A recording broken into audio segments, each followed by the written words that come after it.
좋은 찬양 감사합니다. 성가대가 부흥한 것 같아요. 예, 한 몇 년 새에 오늘 가장 많은 인원이 찬양을 해주신 것 같은데 고맙습니다. 잘 준비해 주셔서. 지난 주중에 총회 소속인 동부지구 농어촌 선교센터의 이사장의 이침식이 있었습니다. 새로 취임하게 되신 분이 거창에 계시는 이진숙 목사님이신데, 이분이 이제 취임사를 하시면서 말미에 그런 얘기를 해요. 자기가 이사장으로 있는 동안 농의 영성을 추구하기를 원한다 그래요. 여기 농이라고 하는 단어는 농사할 때 그 농입니다. 그러면서 이런 얘기를 해요. 농이라는 한자가 위에는 그 곡, 악보, 악곡 할 때 그 곡자고, 밑에는 1월 성신 할 때 신자, 그러니까 별 신자를 이렇게 쓰더라고요. 별을 보고 노래하는 것, 뭐 그렇게 이제 아주 간단하게 해석을 설명을 할 수가 있을 것 같은데, 이분이 창세기 4장을 이야기하면서 이렇게 설명을 하더라고요. 창세기 4장이 이제 가인과 아벨 이야기거든요. 그리고 이제 뒤에 가인의 족보가 나오고, 그리고 마지막에 아벨 대신에 아담에게 준 셋의 자손들이 이제 쭉 언급이 됩니다. 그러면서 그 셋의 자손들의 그 이야기의 마지막에 어떤 글이 나오느냐 하면, 사람들이 이때 비로소 여호와의 이름을 불렀더라 그럽니다. 그러니까 하나님께서 이 아담에게 주신 셋이라고 하는 이 가문은 농사짓는 이제 유목하는 사람들인데, 이분들이 하나님의 이름을 불렀다라고 하는 것은 결국 이 농자와 같은 거 아닌가. 그 1월 성신, 그 하늘의 하나님을 이름을 부르는 것, 곧 찬양하는 것이라고 생각을 해서, 하나님을 찬양하는 이 농부의 마음, 이 농이 가지고 있는 그 원래적인 그 뜻에 따라 하나님을 찬양하며 살아가는 그런 영성을 추구하는 농어촌 선교센터가 되기를 바란다, 뭐 그런 뜻이었습니다. 재미있는 해석이라서 그게 진짜 그런가 하고 이제 찾아봤어요. 제가 여러분도 찾아보시기 바랍니다. 의문이 생기면 그것이 과연 그러한가 찾아볼 필요가 있습니다.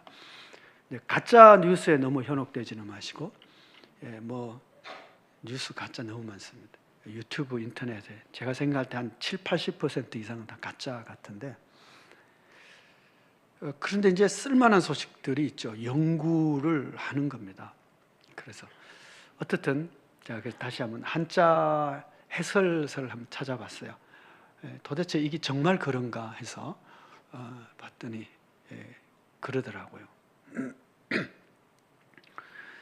그 농사를 짓는다는 것이 하늘이 정한 그 이치에 따라, 그죠? 해와 달과 별과 뭐 이런 어떤 절기에 따라서 씨도 뿌리고 땀 흘리고 거두고, 그래서 그런 자연의 하나님께서 만드신 이 절기를 따라, 그에 따라서 일하고 땀 흘리고 거두는 것, 이것이 이제 농이라고 하는 농사이다, 그렇게 이제 설명이 되어 있는 것을 보면서 맞네. 근데 여러분, 우리 믿음이라고 하는 것도 그런 거 아닌가요? 하나님께서 세우신 그 질서에 따라서, 하나님이 세우신 법, 율법과 계명과 가르침에 따라서 우리가 순종하며 하나님이 주신 것을 받으며, 그리고 그 하나님께 감사하며 살아가는 것, 그 신앙이죠. 그렇게 생각하면 농의 영성이라고 하는 것이 이게 신앙의 영성이기도 하겠다, 이게 맞는 얘기네 하는 생각을 하게 되었습니다. 하나님이 주신 것, 오늘 예배를 통해서 주시는 것, 기도할 때 응답하여 주시는 하나님의 은총을 받아서 오늘도 풍성한 삶을 살고 한 주도 소금으로 빛으로 능히 살아갈 수 있는 그런 우리 모두가 되기를 축복합니다. 오늘 말씀이 바로 이 농의 영성과 통하는 말씀입니다.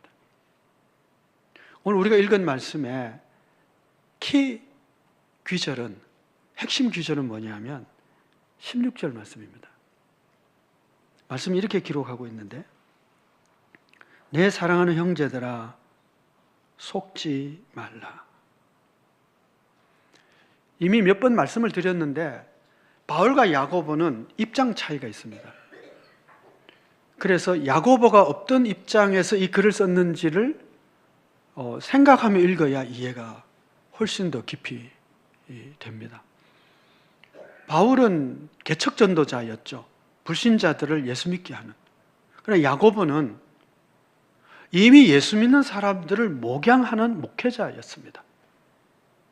그렇기 때문에 그의 첫 번째 관심은 뭐냐 하면 우리 성도들이 믿음 안에서 성장하기를 바라는 겁니다.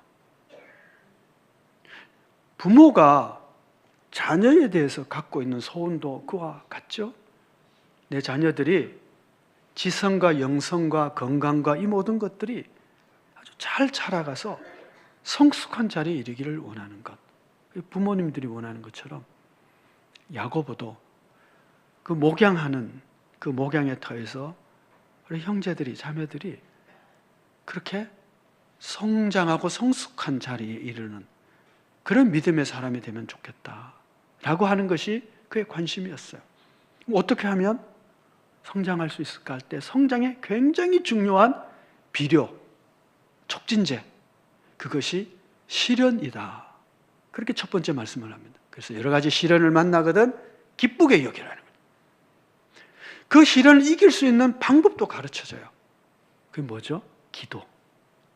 기도를 통해서 하나님의 능력으로 능히 시련을 이길 수 있고, 이기면 우리의 신앙이 깊어지고 풍성해지고 하나님 주신 사명을 더 잘 감당하는 자리에 이를 수가 있겠다. 그 말씀을 먼저 하고 있는 것입니다. 그리고 이제 오늘 본문에 이르면서 내가 속지 마라. 우리가 너무 자주 속는다는 이야기이기도 해요. 세상에는 우리를 속이려고 하는 세력들이 굉장히 강하게 성도들을 삼키고 넘어뜨리려고 공격해 오고 있기 때문이기도 해요. 속지 말라. 오늘 본문 말씀을 보시면 내 사랑하는 형제들아 속지 말라 그럽니다. 저는 이 본문을 묵상하고 또 공부를 하면서 내 사랑하는 형제들아 라고 말하는 야고보의 그 감정을 좀 느껴요. 여러분, 자녀들이 자라서 품에서 떠나 이제 뭐 유학을 간다든지 다른 도시에 간다든지 그러면 그 부모가 그런 마음을 갖죠. 아들아, 딸아, 조심해라.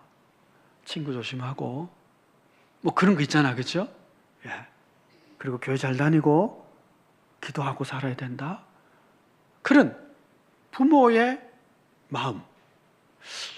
내 사랑하는 형제들아. 야고보서에는 이 표현이 굉장히 많이 나옵니다. 형제들아, 혹은 내 사랑하는 형제들아. 그런 마음으로 지금 글을 쓰고 있는 겁니다. 내 형제들아, 속지 마라. 속지 마라.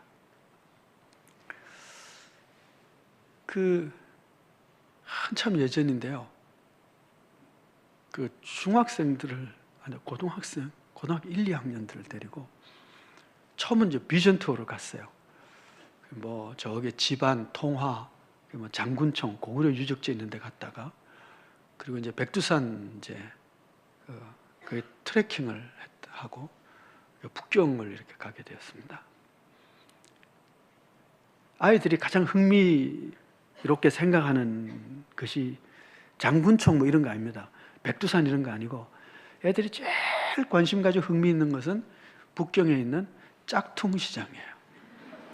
근데 거기만 가면 눈이 바짝바짝바짝해요. 그러면 이제 얘기를 합니다. 얘들아, 속지 마라. 조심해라. 소미치기 조심하고 물건 값은 반드시 깎아야 된다. 한 80%를 깎아서 10,000원을 달라고 하면 2,000원부터 시작해라. 뭐 예를 들면 이런 거 가지고 속지 마라. 지금도 생각나는 일화 중에 하나가 짝퉁시장에 갔어요.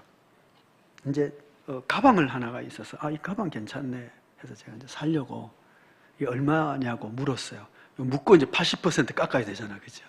이게 얼마냐고. 그랬더니 딱 되돌아오는 말이 저를 굉장히 당황하게 만들었어요. 이거 얼마냐? 그랬더니 하는 얘기가 너 얼마 줄래? 이렇게 얘기하는 거예요. 이런 제가 들어본 적이 없잖아요. 뭐야 이거? 굉장히 당황해가지고요. 제가 지금도 기억나요. 북경하면 그 생각부터 나요. 야, 나중에 알고 봤더니 이 실크로드 상에서 상인들이 흥정하는 방법 중에 하나랍니다. 네가 얼마 줄래? 그래서 얼마 주려고 하는 그 답과 내가 팔 수 있는 가격과 맞으면 흥정이 되는 거라는 거죠. 어떻든 여러분, 부모가 자식에게 이렇게 어쩌면 잔소리 같지만 염려로 내가 속지 마라 하는 것처럼 야고보가 성도들에게 속지 말 것을 이야기합니다. 우리가 너무 자주 속기 때문이기도 해요. 그럼 뭘 속지 말라는 것일까? 첫째는 여러 가지 시험을 당하여 넘어졌을 때 속지 말아야 됩니다. 13절 말씀입니다. 사람이 시험을 받을 때 내가 하나님께 시험을 받는다 하지 말지니 하나님은 악에게 시험을 받지도 아니하시고 친히 아무도 시험하지 아니하시느니라. 시험을 당하여 넘어졌을 때 우리는 보통 환경 탓을 하고 남 탓을 합니다. 이게 아담 하와로부터 우리에게 물려받은 죄인의 특성입니다. 나는 안 그래. 천만의 말씀입니다. 저부터 시작해서 모든 이들이 다 시험을 받아 넘어지면 남 탓합니다. 그리고 하나님 탓하죠. 아브라함이 그렇잖아요.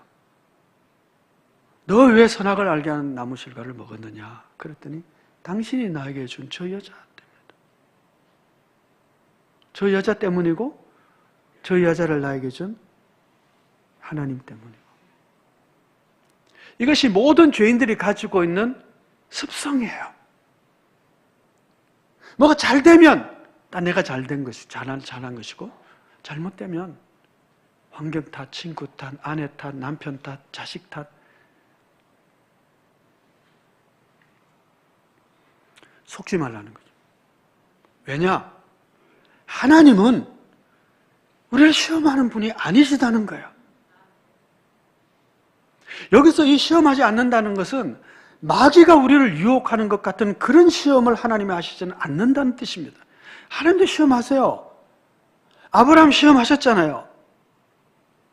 너 자식을 모리아 산에서 제물로 바쳐라. 그 시험하거든요. 그런데 하나님이 우리를 시험하실 때는 그 시험의 목적이 있어요. 마귀가 우리를 유혹하고 시험하는 목적이 서로 달라요. 하나님이 우리를 시험하는 것은 아브라함에게 시험하는 것은 아브라함을 그 믿음의 조상으로 든든히 세우기 위해서, 하나님의 뜻을 이루고 믿음의 조상으로 든든히 세우기 위한 복을 주고, 그리고 그를 복되고 아름답게 하기 위한 시험이었어요. 마귀는 어떻게 시험하죠? 유혹을 우리를 넘어뜨리고 하나님의 뜻을 이루지 못하게 하도록 우리를 유혹해서 넘어지게 하는 겁니다. 아담에게 와서 아담을 위하는 척하지만 실제는 뭐예요? 아담을 파괴하고 아담과 하와와 하나님의 관계를 파괴하고 에덴 동산을 파괴하는 결과를 가져옵니다. 그게 사단의 실제 목적인 거예요. 그러니까 속지 말라는 거예요. 사단이 우리를 유혹하는 것은 하나님은 절대 그런 식의 유혹을 하지 않는데 우리를 넘어뜨리게 하고 결국은 하나님의 나라를 무너지게 하고 자기 나라를 세우기 위한 유혹이라고 하는 것이죠. 마귀는 예수님을 찾아와서도 유혹을 하고 넘어지게 했습니다. 하나님의 선한 뜻을, 구속사를 망가뜨리기 위한 것이었죠. 예수님이 3가지 시험을 당한 것이 굉장히 좋은 귀한 교훈이 되고 우리의 가르침이 되는데, 돌을 떡으로 먹으라 그럽니다. 그죠? 내 육신의 배고픔을 면하는 것입니다. 높은 데서 떨어져라 그럽니다. 천사들이 발을 이렇게 받쳐줄 것이라고 성경이 얘기하고 있지 않느냐 그럽니다. 성경을, 천사를 동원해서 너의 능력과 이름의 위대함을 나타내보라는 거예요. 3번째는 내게 절하면 이 땅의 모든 권세를 내가 너에게 넘겨주겠다. 무슨 얘기예요? 하나님과의 관계를 끊고 나에게 절하고 나를 섬기면 모든 권세를 다 주겠다. 이 세상에 다시 빼앗겼던 권세를 찾기 위해서 당신이 오지 않았느냐. 그거거든요. 이 3가지 유혹의 핵심이 뭘까요? 나예요, 나. 내 배고픈 것, 내 먹고 사는 것, 내 이름의 영광이 높아지는 것, 내가 능력과 권세자가 되는 것, 다 나예요, 나. 뭘 얘기하느냐 하면, 우리 인간의 내면에 가지고 있는 본성이, 이런 욕망이, 이런 탐욕이 우리 안에 있다는 거예요. 그래서 그런 얘기 하잖아요. 귀신이 귀신같이 안 해.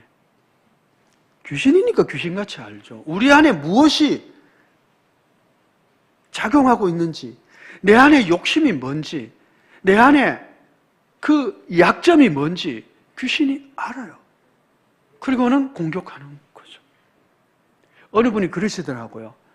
예수님께 사단이 와서 돌을 떡으로 만들어 먹으라 그랬는데 나에게는 절대로 귀신이 돌을 떡으로 만들어 먹으라는 그런 유혹을 하지 않을 것이다.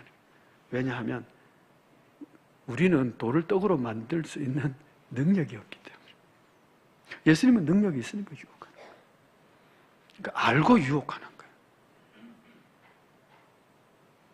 핵심은 뭐냐 하면 어떻든 우리를 내 안에 있는 욕심, 내 안에 있는 이 죄악된 본성을 통해서 유혹을 해서 넘어지게 만들어 우리로 하여금 하나님의 사람으로 무너지게 하고 주의 일을 못하게 만들고 하나님의 교회가 무너지게 하기 위한 것. 그것이 사단의 시험의 목적이죠. 그러니 속지 말라는 거예요. 주님께서는 말씀을 가지고 그 유혹을 이깁니다. 이게 무슨 얘기냐 하면 우리 안에 욕심도 있고 바램도 있고 소망도 있고 꿈도 있는데 우리가 넘어서는 안 되는 선이라고 하는 것이 있다는 거예요. 그것이 말씀이죠. 하나님이 우리에게 주신 계명이죠. 확 압축하면 뭐예요? 하나님의 사랑과 이웃 사랑이죠. 이 선을 내 욕심을 채우기 위해서 내 안에 있는 뭔가 소망을 이루기 위해서 이 선을 넘는 순간 그것이 죄가 되는 거예요.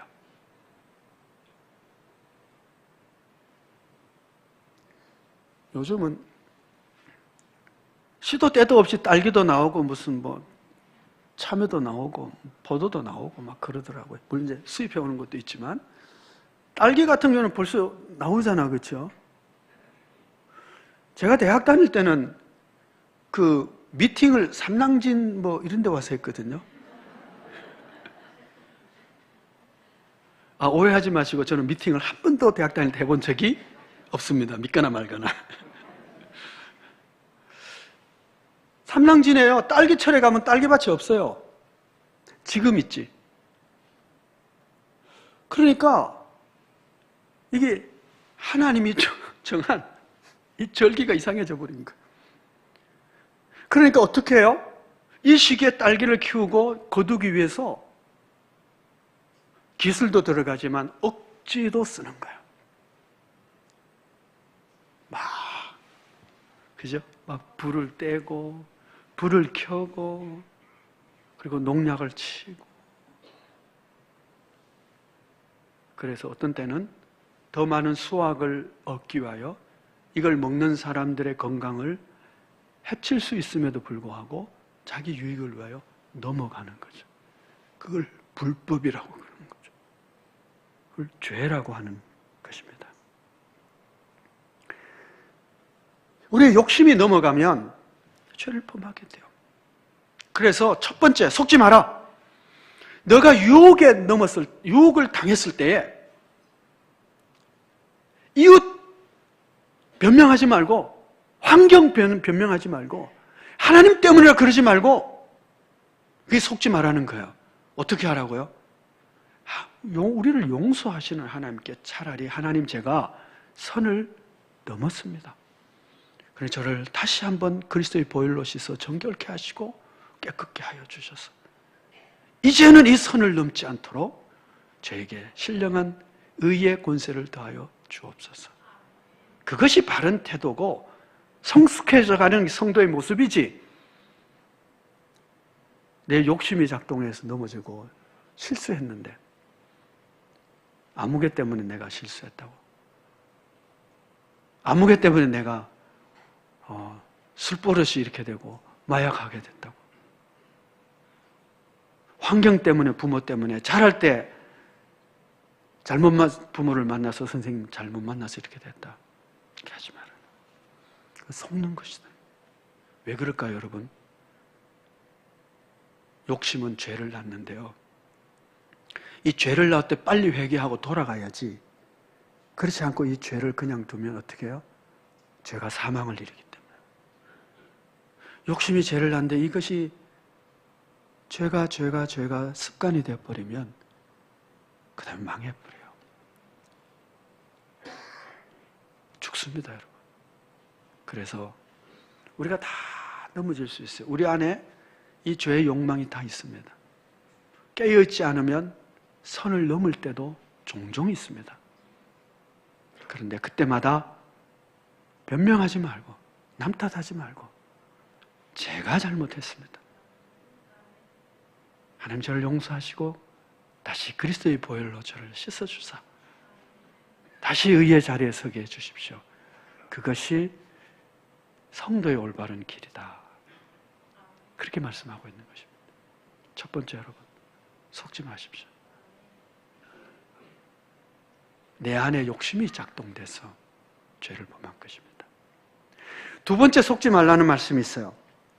뭘 속지 말아야 되느냐 하면, 온갖 좋은 은사와 온전한 선물은 위로부터 아버지께로서 내려온다. 그러니 속지 마라, 그래 말씀합니다. 여러분, 하나님께서 내게 주시는 것만이 온전하고 완전한 은사요 선물이라고 저는 믿습니다. 여러분도 믿습니까? 우리가 이 믿음을 갖지 않을 때가 참 많습니다. 하나님이 주신 것만이 내게 가장 복되고 아름다운 것인데, 그거 말고 하나님 주신 것으로는 뭔가 부족하고 또 다른 것을 구하다가 망하는 거죠. 하나님께서 에덴 동산을 만드시고 천지를 창조하시면서 창세기 1장 2장에서 계속 좋았다, 좋았다, 보시니 심히 좋았다. 그럽니다. 여러분, 하나님의 눈에 보시기에 심히 좋았다 그럽니다. 하나님의 그 눈높이로 볼 때에 진짜 멋있는 작품이 나온 거예요. 여러분, 영적인 이 품격을 좀 높이시기 바랍니다. 일상적인 품격, 좀 아트에 관심도 가지시고 이 품격을 좀 높일 필요가 있습니다. 영적인 품격도 높일 필요가 있습니다. 하나님이 보실 때 너무 좋았다는 거예요. 이 세상을 여러분 보십시오. 사진을 보시고 그림을 보십시오.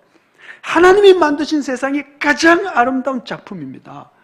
인간이 개입하면 그 아름다움이 깨져버려요. 오히려 인간이 만들었다는 대단히 아름답고 멋진 것이라고 해도 하나님의 작품만큼 그렇게 멋있지는 못합니다. 하나님이 진짜 아름다운 세상을 만드시고 가장 복된 에덴 동산을 만드시고 아담과 하와를 거기 살게 하신 거예요.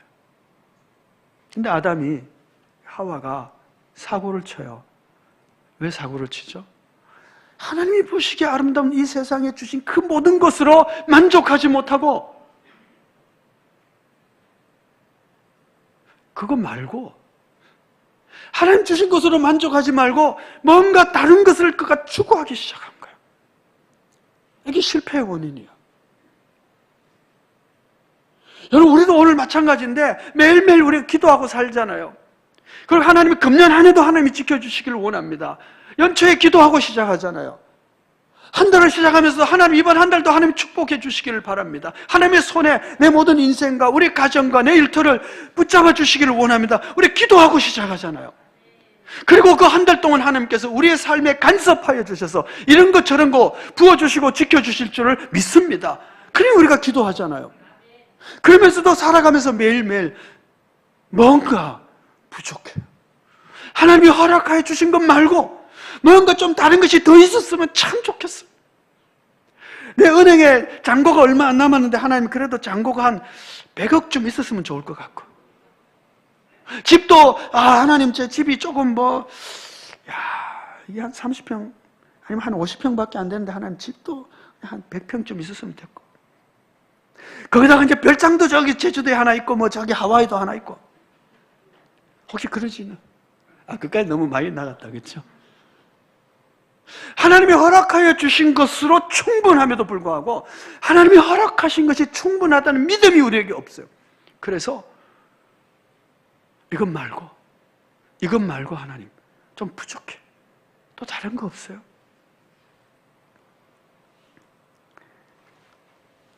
그러다가 사고치고 망하는 겁니다. 그럼 여러분 속지 말아야 됩니다. 하나님이 허락하신 것만으로 충분하고요, 하나님이 허락하신 것만 진짜 완벽하고 완전합니다. 근데 우리는 한 걸음 더 나아가서 하나님이 주신 것으로는 만족하지 못해서 뭔가 내가 내 안에 있는 지식과 능력과 권세를 가지고 나의 욕망을 채우고 싶어하는, 우리 안에 대단한 거 없습니다, 여러분. 바울은 말했잖아요. 내 안에 선한 것이 거하지 않는 줄 안다. 여러분, 우리의 지혜와 지식이 별로 그렇게 하나님 나라에서 쓸만하지 못합니다. 기도하고 하나님 주신 지혜로 하나님의 허락하신 것까지 우리가 나아가는 거예요. 17절 말씀을 보시면, 온갖 좋은 은사와 온전한 선물이 다 위로부터 빛들의 아버지께로부터 내려오느니 그는 변함도 없으시고 회전한 그림자도 없으시니라. 이 17절 말씀에서 우리가 찾을 수 있는 하나님은 어떤 하나님이냐면 빛들의 하나님입니다. 왜 빛들의 하나님이라고 여기 썼을까요? 하나님의 이름이 많잖아요. 여러 이름을 쓰거든요. 무슨 평화의 하나님, 전능하신 하나님, 창조의 하나님, 위로의 하나님, 또 치유의 하나님, 여러 이름들이 있는데 왜 여기서는 빛의 하나님도 아니고 빛들의 하나님이라고 썼을까요?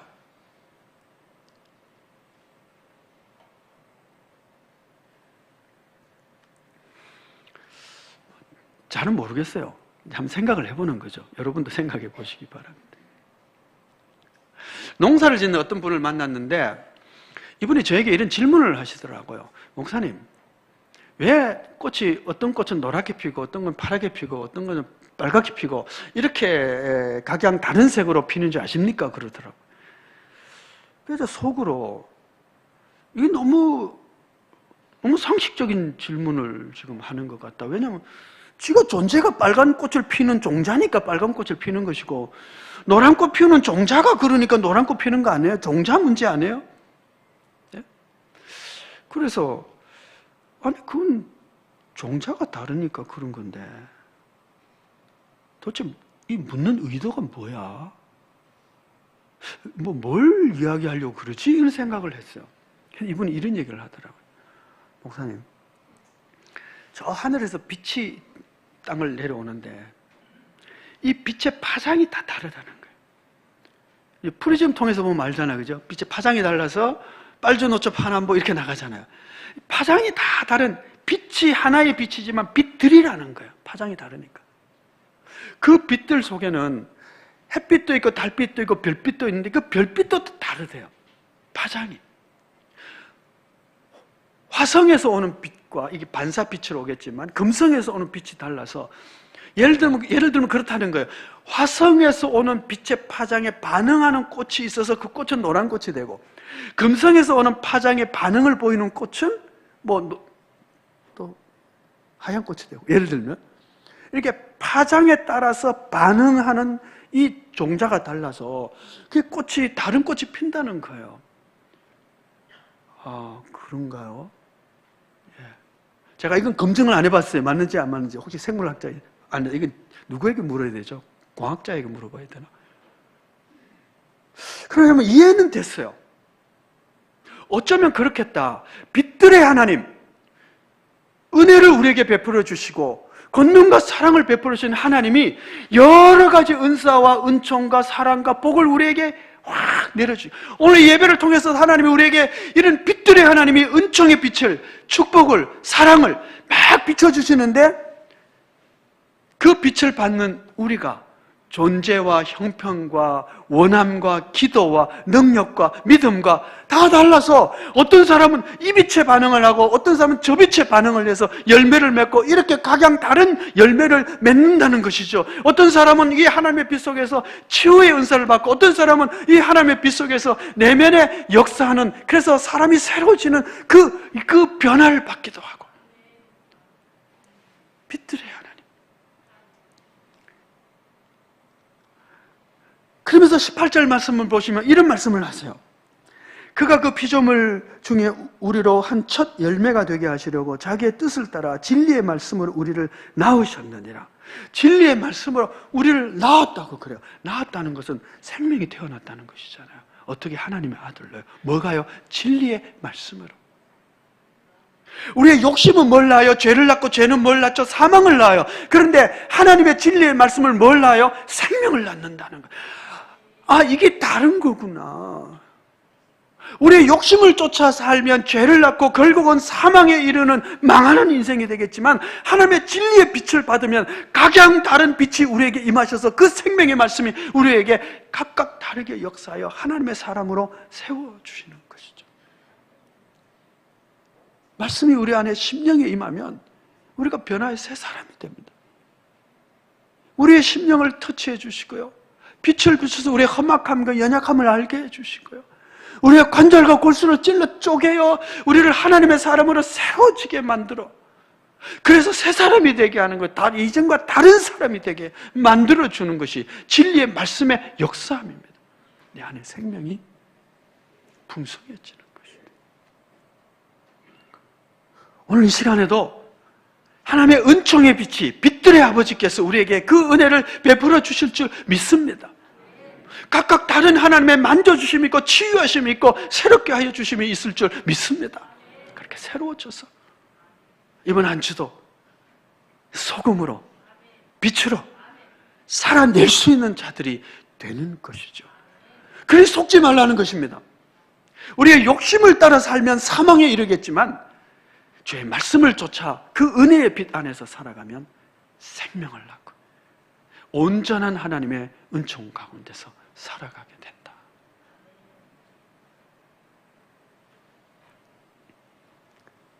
사단에게 속지 마시고, 속았으면 빨리 회개하고 돌아오시고, 모든 좋은 것은, 온전한 것은 하나님이 주시는 것이니 하나님이 허락하여 주신 것에 감사하고, 부족하면 기도하고,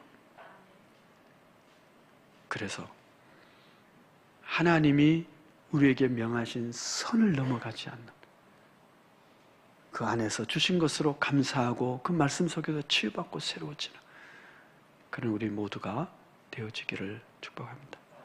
기도하겠습니다.